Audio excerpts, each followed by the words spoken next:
Hello, my name is David Custer, and for my job shadow assignment, I shadowed Scott Burke from Scott's Landscaping from right here in State College.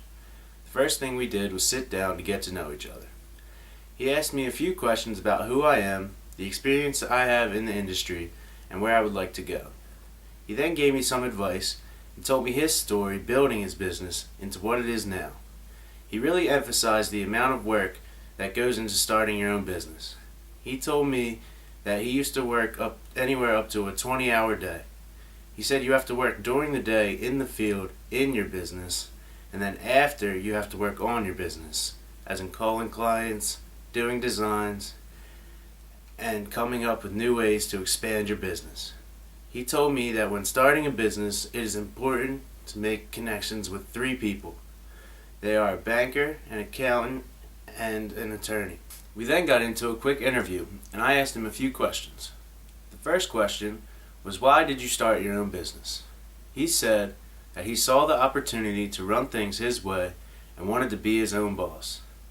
One piece of advice that he offered me was something Dan Stearns told him, and that was to learn with another company, learn on their dime, and then get into your own business.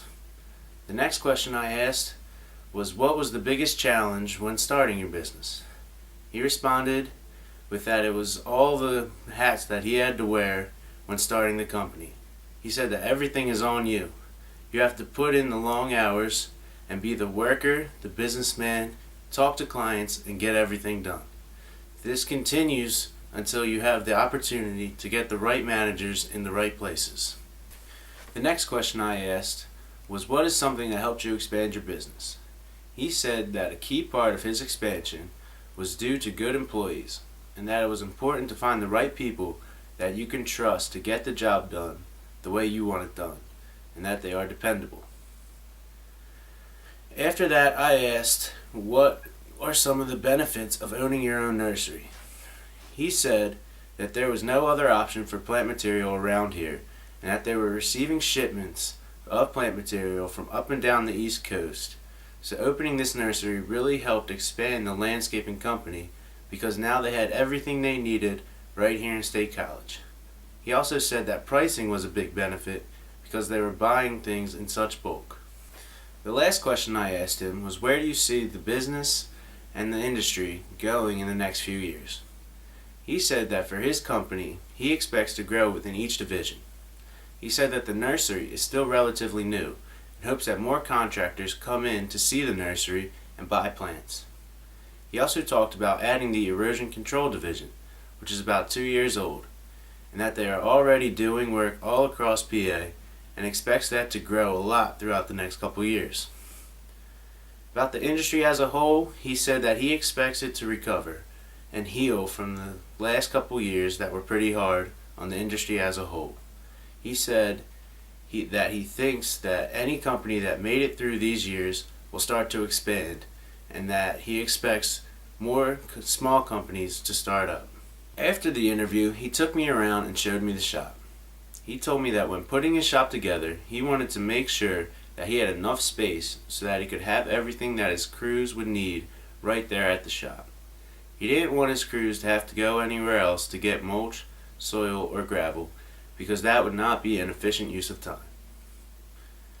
After touring the shop, we went to the nursery. He said that he thinks of the nursery as a 3-legged stool, Scott's Landscaping being one, other contractors in the area as the second, and retail as the third.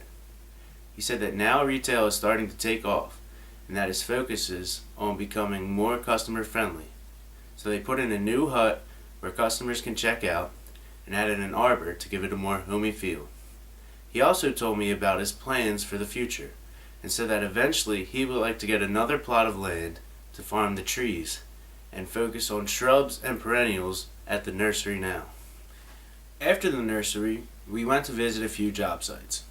He told me that they are about 60% residential and 40% commercial right now, but that's not including the erosion control division, which is all commercial. He said that residential is the money turner, and it keeps the money coming in and out.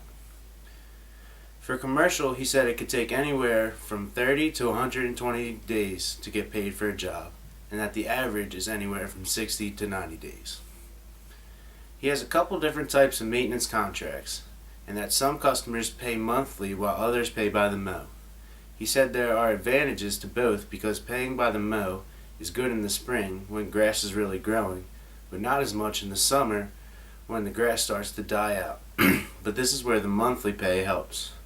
In the spring, you might be mowing more than what they are paying for, but this all evens out in the summer. He has crews that specialize in certain things, like hardscaping and planting. He likes to keep the hardscaping crews moving and focusing on hardscaping, so when they are done, he brings in a different crew to do the plantings.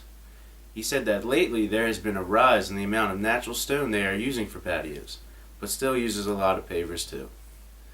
He said getting a job started is the hardest part because it takes time of the managers to make sure that their crews know exactly what needs to be done and when it needs to be done by.